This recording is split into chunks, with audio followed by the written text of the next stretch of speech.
Okay guys, time to wrap this up now. And we have our tenons done there. We have our mortises done here. And we need to pretty this up now, right? So the next thing I need to do is grab a pencil. A little bit of timber like that.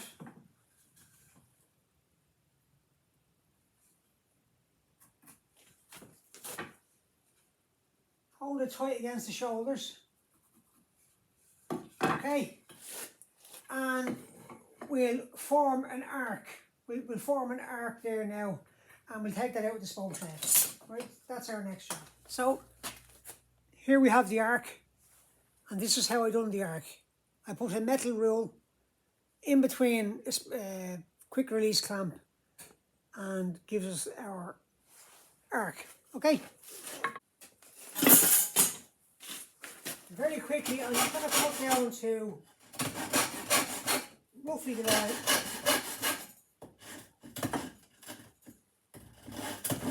Okay.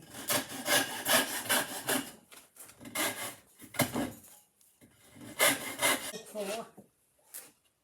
Another saw. Let's roughly take these out.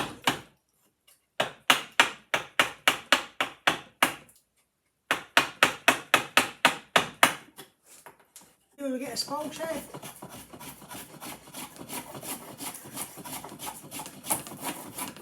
And we'll get down to the line that we need to.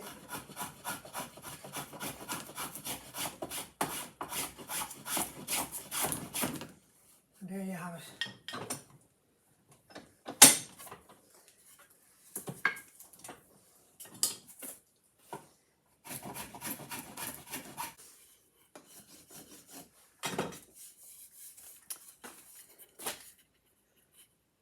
There we have it guys, a couple of seconds. So, the next thing I want to do, make sure that's down, nice and tight. The next thing I want to do, I want to mark the bottom here. So mark all of them in.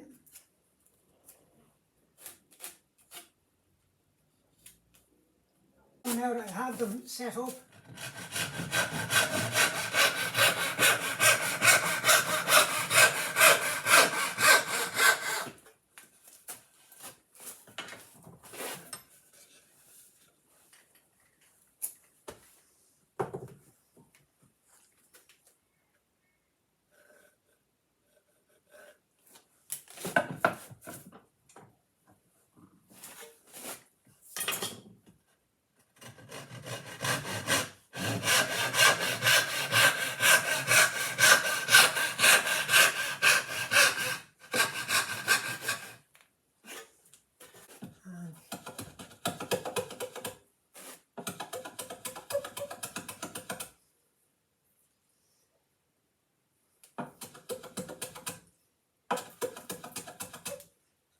start shaping down to those lines there, okay?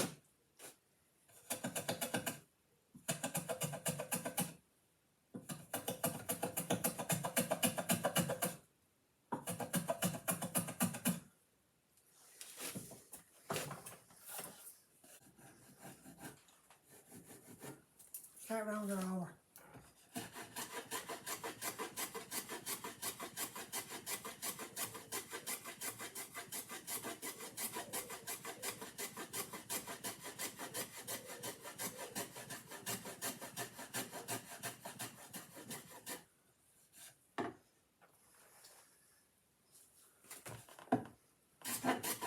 So just take off the edges here.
there we have it, guys.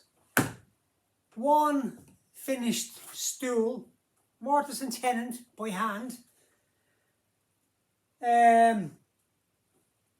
Guys, no glue, no screws, no nails. And all we used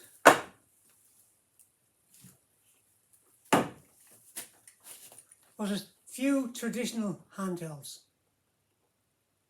So guys, if you want to learn more about making bespoke furniture and starting on a small scale, you know, learning how to do your mortise and tenons, learning how to do your dovetails, and building practical furniture, not this stupid furniture that, you know, you'd be afraid to sit on.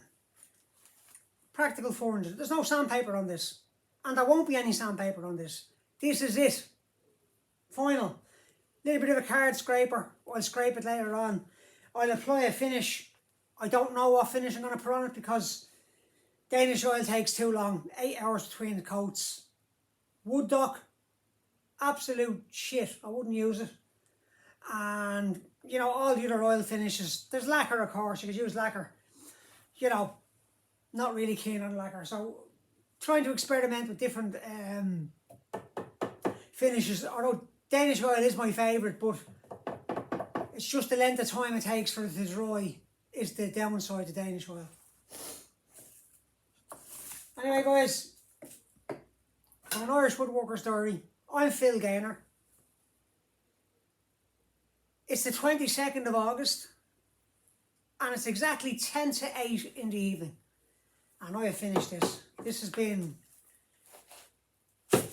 a long drawn out one, to be honest with you, because anyway, I had treatment this week and it slowed me up. So, here we go, guys. One beautiful, small, handmade bathroom stool. And really I should be thanking Georgie and Tom Croffey for this, because when I first seen this stool, Tom Croffey had made a bench on a building site back in. There's always a story behind something you build. Don't just build something for the sake of building it. Find a story behind it, and it keeps you interested in what you're doing. And what happened was, Tom Croffey, my employer, back in 1988, had made a stool. He came into work one day and he had cut the base wrong, the stretch out, the bottom shelf wrong, and he pulled it apart and nailed it together. And I always said, Jesus, that looks great. I'd love to build a stool like that someday. And then I met my wife 19 years ago. And her Uncle Georgie back in 1970, now it could have been 1969 or 1968, no, 1970, let's call it 1970. He made a little stool like this, and my wife still has it. And Georgie was a bachelor, and his brother Paddy, 2 bachelors living in Crumlin. 2 of the nicest men you'll ever meet, honestly. 2 of the funniest men. They're all funny, Frank, you know, and Leo. You know, they're all funny guys. They really are witty, funny guys. And they made the stool, and Antoinette was lucky enough to hold on to the stool. And when I seen the little stool, I thought, Jesus, that reminds me of Tom's big stool. And that's where the little bench came from. So it really started with Tom Croffey, and then eventually I seen it with Uncle Georgie. So guys, I really do appreciate you following the build. Look, hopefully more of you guys can participate in the Vintage Tool Patch group. There's 5,200 members now, and if you have a spare few moments, honestly guys, this is what you're going to learn.